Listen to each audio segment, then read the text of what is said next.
Bonjour Stéphane, aujourd'hui nous allons échanger sur le troisième volet de votre étude et on va parler des évolutions des pratiques des habitants.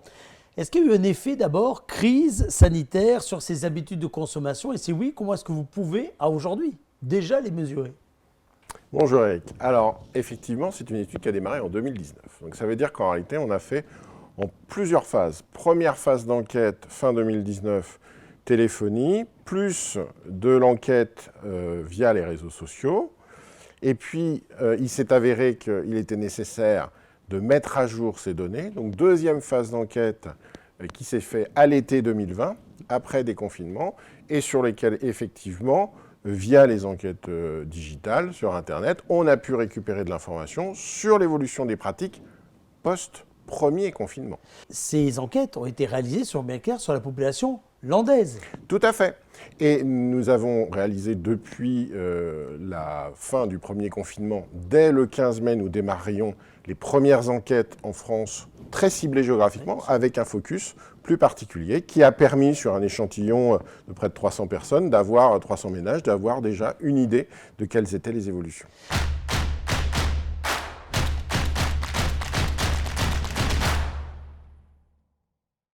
Qu'est-ce que consomment aujourd'hui les ménages landais? Ou plutôt, comment consomment-ils? Alors, si on se positionne avant premier confinement, avant crise sanitaire, on rencontre sur 4 grandes évolutions. Alors, il faut savoir qu'on teste 36 familles de produits différentes. On leur demande aussi, il y a des questions sur les modes de fréquentation, donc ce n'est pas simplement de se dire où est-ce que vous achetez. Mais si on synthétise sur cette partie plutôt comportementale, premier enseignement, naturellement on s'y attendait, un usage en croissance du e-commerce. En fait, on a rattrapé le niveau moyen national. Les Landes apparaissaient en 2013 comme ayant un moindre recours au e-commerce. Aujourd'hui, on rattrape le niveau et ça équivaut à peu près 200 millions de chiffres d'affaires pour les 36 familles de produits sur le département. Je n'inclus pas les drives, les commandes en drive, qui pour nous constituent plus un service que du e-commerce à proprement dit. Deuxième élément saillant. Deuxième enseignement, nous avions identifié en 2009 et 2013 qu'il n'y avait pas beaucoup d'évasions, mais qu'il restait quand même des évasions physiques, achats vers des commerces physiques à l'extérieur du département, et elles étaient notamment en valeur très focalisées sur le tabac, ce qui est une spécificité de la position géographique des Landes. La proximité de la frontière espagnole aidant. Tout à fait, le différentiel de taxes en particulier. Là, ce que l'on rencontre, on a pris un chiffre hors tabac, mais qui a lui-même évolué en termes de pratique. On arrive à des évasions physiques qui sont vraiment marginales. On est à peine à 1%, c'est l'équivalent de 43 millions d'euros. Sur ces 43 millions d'euros, vous avez déjà un quart qui est lié uniquement à la dépense en ameublement, décoration, et puis un tout petit peu, par exemple, sur l'habillement. C'est très intéressant à regarder, puisque ce n'est que 3 millions d'euros simplement. Troisième point à mettre en avant, les évolutions en matière de vente directe. Comment les caractériser? Tout à fait. Alors, il y a une appétence très forte de la population là-dessus. Ça s'était déjà rencontré avant le confinement. Ça s'accélère avec, effectivement, la crise sanitaire. Donc, il y a vraiment une démultiplication des supports de consommation. Là, on reste dans des valeurs qui restent limitées. C'est 2% de la dépense alimentaire. Ça représente quand même environ 27 millions d'euros estimés. Hors impact touristique. C'est-à-dire que là, on est uniquement sur la dépense des habitants des Landes. Mais s'y ajoute, pour les producteurs qui vendent directement, s'y ajoute en particulier l'impact touristique. Et il faut également préciser que cette dépense se calcule hors vente sur les marchés, qui vient en plus de ce chiffre. Dernier point, vous l'avez évoqué dès le début de ces entretiens, une certaine évolution concernant des formes alternatives de commerce. L'occasion en est évidemment la figure de proue. Qu'est-ce qu'on peut en dire sur ce département?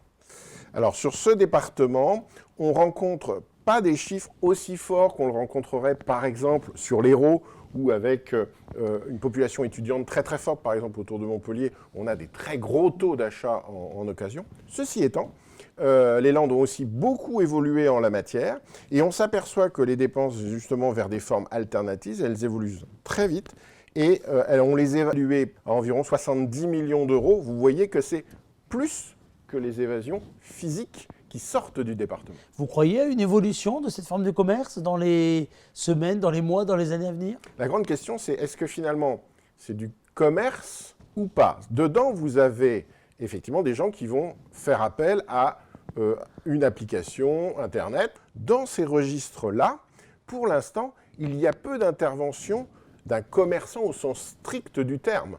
Il y a surtout un relationnel d'un consommateur à un autre consommateur. Pour parler des évolutions, Stéphane Merlin, on pourrait le faire d'une autre façon. Je pourrais vous interroger, par exemple, sur les secteurs d'activité. Prenons l'alimentaire, c'est un secteur que vous étudiez avec votre cabinet depuis des années. De quelle façon, aujourd'hui, l'alimentaire évolue-t-il dans les Landes? Est-ce que, par rapport à ce type de consommation, les Landais sont-ils différents des autres habitants de la France? Alors, déjà, en valeur, on est à peu près au même niveau. On consomme un peu plus de poissons, on consomme un peu moins d'autres produits. Mais grosso modo, à 2% près, on est à peu près dans les volumes. En termes de typologie et de mode d'utilisation des différents supports, on s'aperçoit effectivement que la dépense hors circuit usuel est plus forte que ce qu'on va rencontrer dans d'autres régions et dans d'autres départements qui vont être plus urbains. Oui, dans un territoire où il y a beaucoup de maisons individuelles, vous vous rappeliez, est-ce que ça a une incidence sur les données que vous avez recueillies en matière de bricolage, de jardinage, par exemple? Je pourrais même mettre également l'équipement de la maison dans cette grande famille. Alors, sur tout ce qui est jardinage, clairement, il y a un effet. On est très au-dessus du niveau de dépenses usuelles, en gros 13 points au-dessus de la moyenne nationale. Par contre, pour le bricolage, en fait, on s'aperçoit qu'on est à peu près dans les chiffres, à quelques pourcents près. Il n'y a pas de différenciation vraiment majeure. Sur le prêt-à-porter, on a bien compris que ce n'était pas un achat essentiel. Pour autant, ce sont des secteurs d'activité essentiels au centre-ville. Alors, qu'est-ce qu'on peut dire sur le prêt-à-porter? La première évolution, c'est qu'il y a concrètement une baisse de consommation. Ça, c'est un premier point qu'il faut intégrer. Cette baisse de consommation, elle est liée à la fois à l'évolution des ménages, dont on a parlé dans la première étape sur la sociologie, et elle est aussi liée à une pratique qui va aussi vers l'achat qu'on va appeler d'occasion, qui n'est pas forcément aujourd'hui très repérable, mais qui représente effectivement de plus en plus de pratiques. Troisième évolution importante, le e-commerce. On est prêt à acheter en e-commerce de manière plus importante. Quid de la culture, Stéphane? Alors, sur les produits dits culturels, très très fort impact du e-commerce, on reste très en deçà de ce que l'on va constater à l'échelle nationale, où vous avez fréquemment des chiffres qui montent là, non pas à 20, 25 ou 30%, mais qui montent à 45%. Stéphane Merlin, parlons maintenant des effets de la crise sanitaire. Avant de rentrer dans le détail des principaux gagnants, perdants de la période, est-ce que déjà, d'une façon générale, on peut tirer quelques enseignements de la consommation, du volume de consommation? Alors il faut avoir un chiffre en tête. En gros, chaque mois, les Français consomment en biens entre 47 et 48 milliards de dépenses par mois. Vous avez ici un graphique qui vous présente les évolutions depuis juin 2019. Oui. Déjà, on voit que ce n'est pas un long fleuve tranquille et que tout ça est parfaitement régulier. Hein. Vous avez des variations et des variations qui changent beaucoup en fonction des domaines d'activité. Sur tout ce qu'on appelle textile cuir, qui est effectivement la partie habillement, chaussures, pareil, les évolutions étaient un peu différenciées. Ici, vous avez la période qui est la période confinement. Et au pic, on perd 15 milliards, c'est-à-dire qu'on perd un peu moins d'un tiers de la dépense. Donc, ce n'est pas un effondrement complet. Mais avec de grosses nuances en fonction des produits. En particulier, vous voyez l'alimentaire, qui, en mars, phénomène de crainte, effectivement, on fait des stocks. Oui.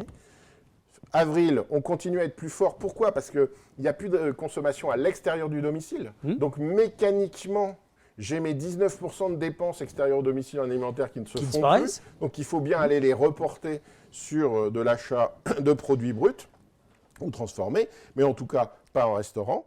Et puis, des domaines d'activité qui souffrent énormément. Tout ce qui est bien de manière assez divers, tout ce qui est l'équipement de la personne.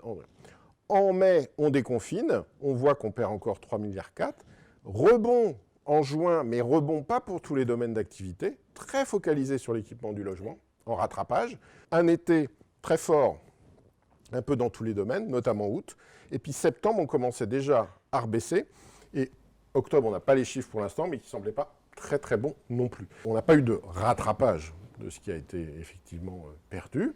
Et on a des impacts surtout qu'il faut bien concevoir comme très différents d'une activité à une autre.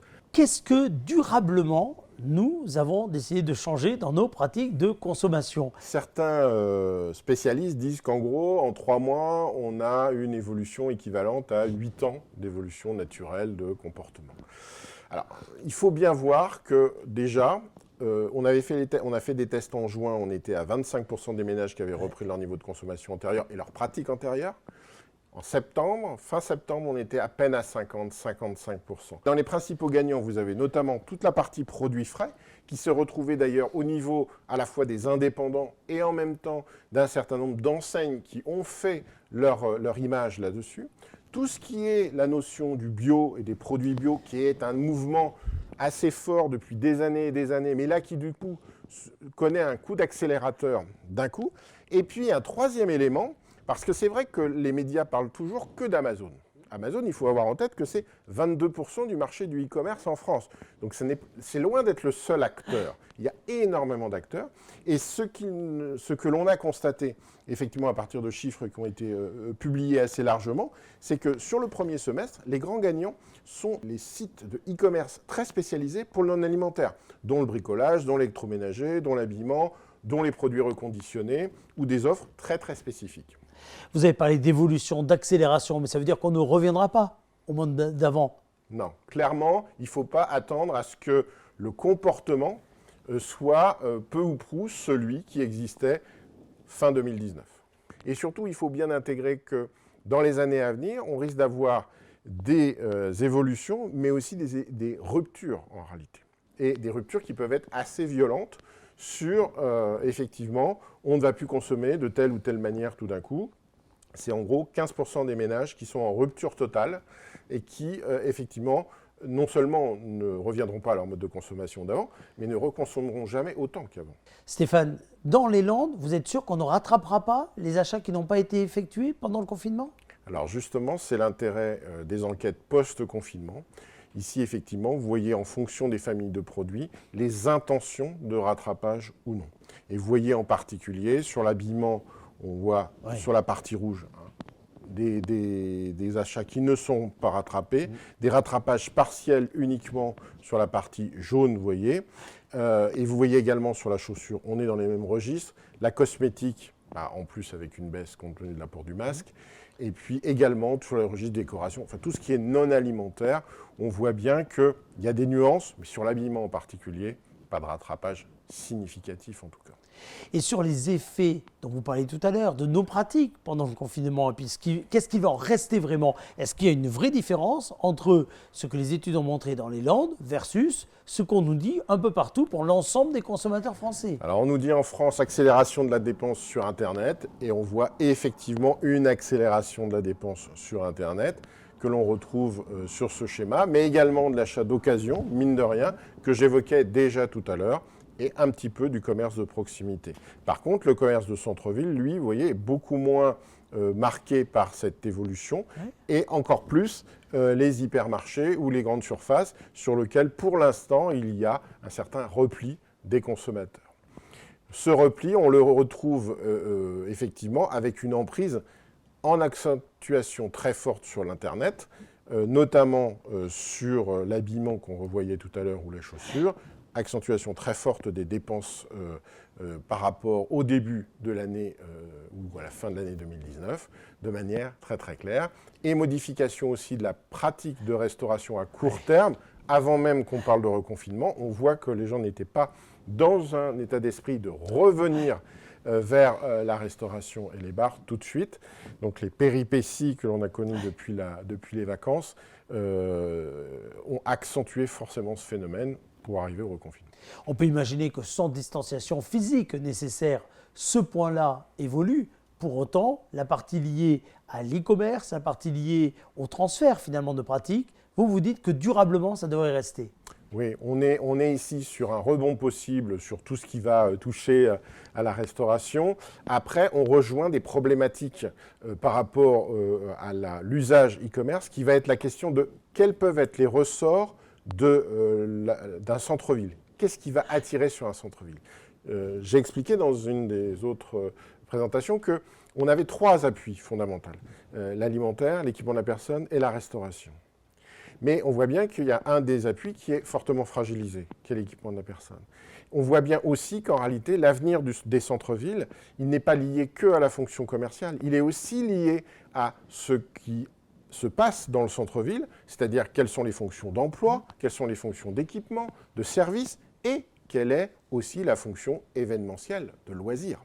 Ces perspectives démographiques que vous citiez tout à l'heure, ces enjeux différenciants en fonction des univers du commerce, ces évolutions de la demande avant Covid-19 et après Covid-19, elles vous poussent à imaginer des scénarios assez différents sur la façon, vous avez commencé à l'évoquer tout à l'heure, dont on pouvait s'attendre à ce que le commerce évolue dans les prochains mois. C'est ce que nous verrons dans le tout dernier épisode de cette série.